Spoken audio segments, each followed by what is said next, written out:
I work on a COVID rule-out floor. I lost my job. I'm an eating disorder therapist. I'm on a remote wildlife refuge. We are building a tiny home community for LGBTQ people who've been kicked out of their homes.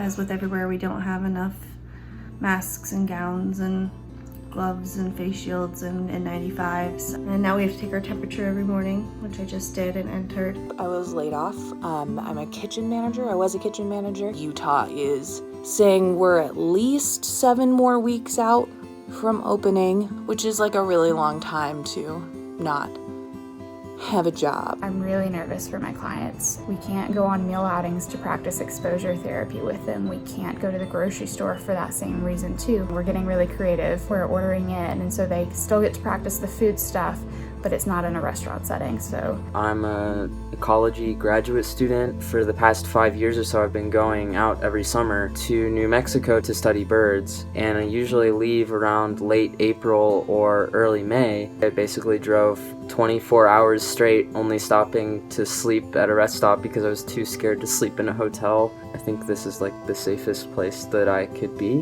Hopefully it stays that way. I'm a private investigator. I also do fugitive recovery as well as serve civil process. And when courts are shut down, there's essentially zero work for me.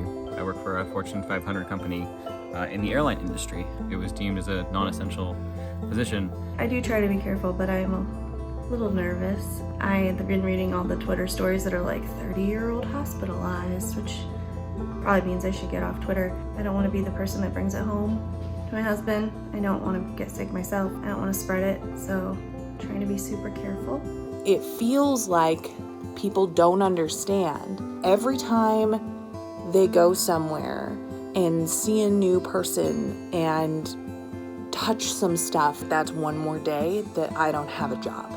last week I had a client who had high suicidality. And so in a normal situation, we'd send the client to the hospital. They kept her for a night, and then they just decided that she was good to go. It's crazy to me to think that we are in this time and place where coronavirus trumps suicidality, because suicidality is so much more deadly. Eating disorders within themselves are so much more deadly. It feels really hard because I'm holding on to all of that for them. I'm really hoping that doing my field research and also working on a lot of my art will hopefully take my mind off of this a lot, which I know is a pretty privileged thing to be able to say, but I'm someone who already struggles with anxiety and depression and my mental health, and I take it very seriously. On our property, we have 22 acres. We have plotted out 16 spots where we plan on putting tiny homes. To be honest, I'm very excited that we're here and doing this. This nonprofit is our life's mission at this point.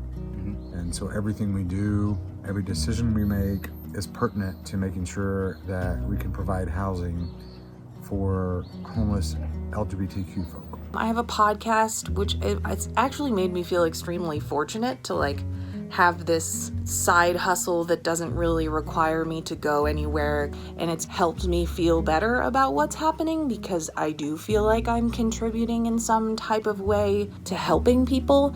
Grateful that I'm still working and getting paid, and my husband gets to work from home and still gets paid. My hope is that this blows over sooner rather than later so that they get a taste of what real life could be like. I've been seeing a lot of folks that are interested in the idea of mutual aid, and I think that's something to be hopeful about, and I hope something that continues even after this blows over. It's been time for revolution and for change, but I'm really hoping that if nothing else, this pushes positive changes forward.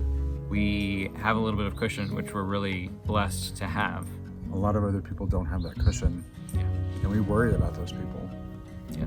And that's also what's driving us to get the work done that we have here. We may not be able to provide housing immediately for them, but we have property, and they are welcome to bring a tent and still be in a place where it's safe for them to be. Just got home from my shift. I took care of a positive patient today. We're getting more and more of them. I'm going to go inside, strip all my clothes off at the door, them in a trash bag, put them in the wash, Lysol everything down, and then go upstairs and take a shower and hope that that's enough.